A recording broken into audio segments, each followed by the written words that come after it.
Assalaamu calaykum waraxmatullaahi wabarakaatuh. Maanta muuqaalkan waxaynu u hadli doonaa sideen u dilay sacayga ah. Halkani waa kanaalka iftiinka. Magaciguna waa Diin Xuseen Shaab. Ku soo dhawaada muuqaalkeena maanta saaxiibayaal.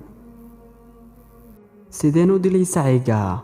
Markaan aqriyay sheekada ahayd Sacayga Dil, waxaan ahaa arday dhigta jaamacadda Soomaaliya, gaar ahaan kulliyadda arrimaha bulshada.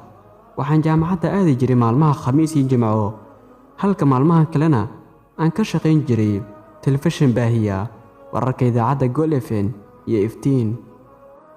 Maalin waliba waxaan soo aadi jiray goobta shaqada, balse dhowr bilood kadib ayaan dareemay in shaqadu ii tahay sacii la sheegayay. Duribadiiba waxaan go'aansaday inaan dilo saca, waana dilay. Aan si kale kugu sheego, waxaan ka tegay shaqadii.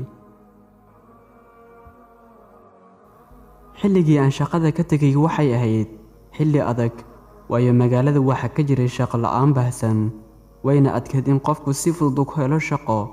Laba arrimood ayaan igu kaliftay inaan dilo sacayga. Midda koowaad, shaqadu kuma aanan haysan mushahar fiican oo dabooli kara noloshayda iyo tan qoyskayga.